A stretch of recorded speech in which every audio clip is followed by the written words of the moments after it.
नमस्कार, मैं हूं अंशिता। जो लोग नारा लगा रहे थे कि अयोध्या तो बस झांकी है, काशी मथुरा बाकी है, उन्हें सुप्रीम कोर्ट से करारा झटका लग गया है। सुप्रीम कोर्ट ने शाही ईदगाह के सर्वे पर अंतरिम रोक लगाकर हाईकोर्ट के आदेश को पलट दिया है। आदेश को सिर्फ पलटा ही नहीं, बल्कि हिंदू पक्ष के वकील को फटकार लगाकर हिंदू पक्ष को नोटिस भी जारी कर दिया। अब इस खबर के आने के बाद से मुस्लिम पक्ष में खुशी की लहर है, तो वहीं हिंदू पक्ष में मायूसी छाई हुई है। आप जानते ही हैं कि जैसे जैसे 22 जनवरी यानी रामलला की प्राण प्रतिष्ठा कार्यक्रम की तारीख नजदीक आ रही है, वैसे वैसे इस चर्चा ने जोर पकड़ लिया है कि अगला नंबर ज्ञानवापी और शाही ईदगाह का है। बीजेपी के फायर ब्रांड नेता टी राजा और के ईश्वरप्पा ने तो खुले मंच से मस्जिद गिराने का ऐलान किया था। ऐसे में अब जब सुप्रीम कोर्ट ने सर्वे पर रोक लगा दी, तो कोर्ट के इस फैसले को बीजेपी के लिए भी झटके के तौर पर देखा जा रहा है। सुप्रीम कोर्ट ने मथुरा के शाही ईदगाह के सर्वे पर अंतरिम रोक लगाकर हाईकोर्ट के उस आदेश को पलट दिया जिसमें उसने ईदगाह के सर्वे का आदेश दिया था। बता दें कि शीर्ष अदालत ने यह आदेश मुस्लिम पक्ष की मांग पर दिया है। इसके साथ ही सुप्रीम कोर्ट ने कहा कि हाईकोर्ट मामले की सुनवाई जारी रखे। अब इस मामले में अगली सुनवाई 23 जनवरी को होगी। मामले में सुनवाई सुप्रीम कोर्ट के जस्टिस संजीव खन्ना और जज दीपांकर दत्ता की पीठ कर रही थी। पीठ ने शाही ईदगाह के सर्वे के मामले में कहा है कि इलाहाबाद हाई कोर्ट ने सर्वव्यापी दिशा निर्देश मांगने वाले एक अस्पष्ट आवेदन पर कार्रवाई की। सुप्रीम कोर्ट ने हाई कोर्ट के आदेश पर नाराजगी जाहिर करते हुए कहा कि कुछ कानूनी मुद्दे हैं जो उत्पन्न हुए हैं, जो सामने आए हैं। पीठ ने सर्वेक्षण के लिए एक आयुक्त की नियुक्ति के हाई कोर्ट के समक्ष किए गए अस्पष्ट आवेदन पर भी सवाल उठा दिया। पीठ ने नाराजगी जाहिर करते हुए कहा कि आप कमिश्नर की नियुक्ति के लिए एक अस्पष्ट आवेदन दायर नहीं कर सकते। ये इस उद्देश्य के लिए बहुत स्पष्ट शब्दों में बात होनी चाहिए। इसके साथ ही सुप्रीम कोर्ट ने हिंदू पक्ष के वकील श्याम दीवान से सख्त लहजे में सवाल किया।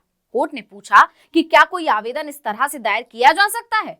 आपको स्पष्ट रूप से बताना होगा कि आप चाहते क्या हैं, ये भी कि आप कमिश्नर से क्या करवाना चाहते हैं।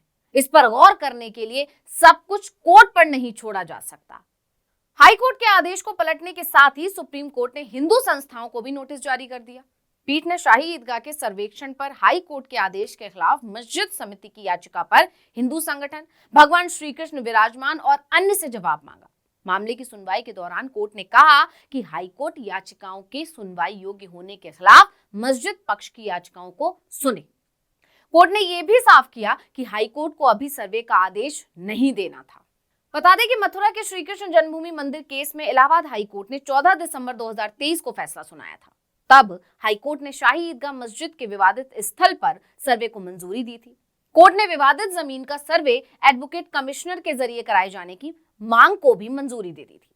कोर्ट ने अपने फैसले में ज्ञानवापी विवाद की तर्ज पर मथुरा के विवादित परिसर का भी सर्वे एडवोकेट कमिश्नर के जरिए कराए जाने का आदेश दिया था, जिसके बाद हिंदू पक्ष में खुशी की लहर दौड़ गई थी। उनके हौसले बुलंद हो गए थे। बीजेपी नेताओं के बयानों में भी ये देखने को मिल रहा था। धीरे धीरे नारा उछलने लगा था कि अयोध्या तो झांकी है, मथुरा काशी बाकी है। हम लोग कहते थे कि रामलला तो एक झांकी है, अब हमारे राम जी लला तो बैठ गए अयोध्या में। अब और दूसरे टारगेट पे हमें काम करना है मेरे भाइयों।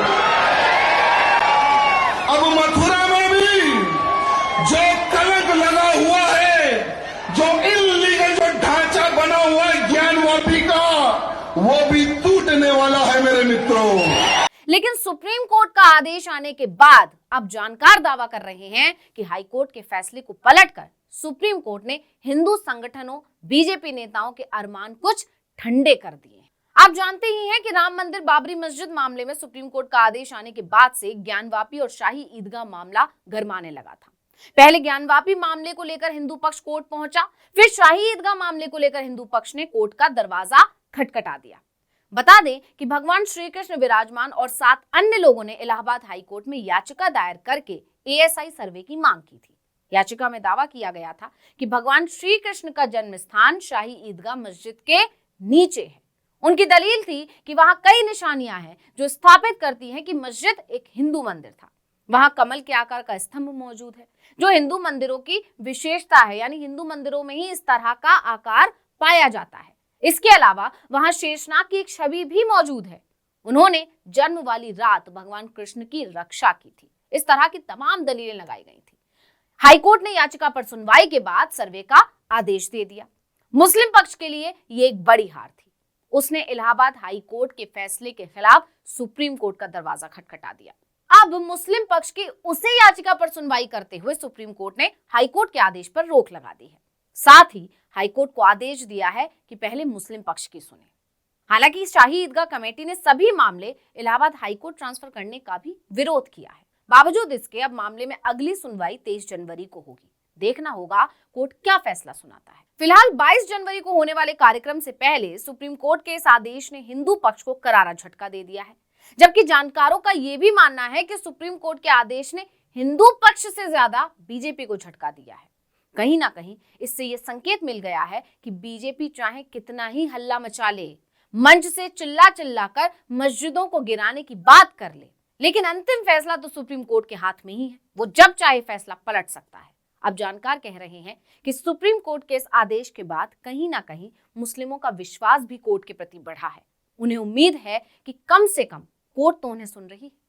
तो इस वीडियो में इतना ही। आपसे अनुरोध है, यूट्यूब पर हमारे चैनल आर्टिकल 19 इंडिया को सब्सक्राइब कीजिए, फेसबुक पर लाइक कीजिए, कमेंट करके बताइए आपको हमारा ये वीडियो कैसा लगा। आने वाले दिनों में हम और किन मुद्दों पर वीडियो बनाएं ये भी जरूर बताइएगा। ट्विटर हैंडल है आर्टिकल 19_इंडिया, इसे भी फॉलो कर लीजिए। नमस्कार। भारत को हिंदू राष्ट्र बनाना है ना, लव जिहादों को काउंटर देना है ना, गौ हत्या को रोकना है ना, तो सभी लोग अपने फोन टॉर्च लाइट खोलो और हमें हमारे महाराष्ट्र के हिंदूवादी जो मुख्यमंत्री है एकनाथ शिंदे जी को यह मैसेज देना है कि शिंदे जी, हमारे महाराष्ट्र में जो भी गौ हत्या करेगा उसको आप सबक सिखाए, नहीं तो हम सबक सिखाएंगे। हम लोग कहते थे कि रामलला तो एक झांकी है, अब हमारे राम जी लला तो बैठ गए अयोध्या में। अब और दूसरे टारगेट पे हमें काम करना है मेरे भाइयों।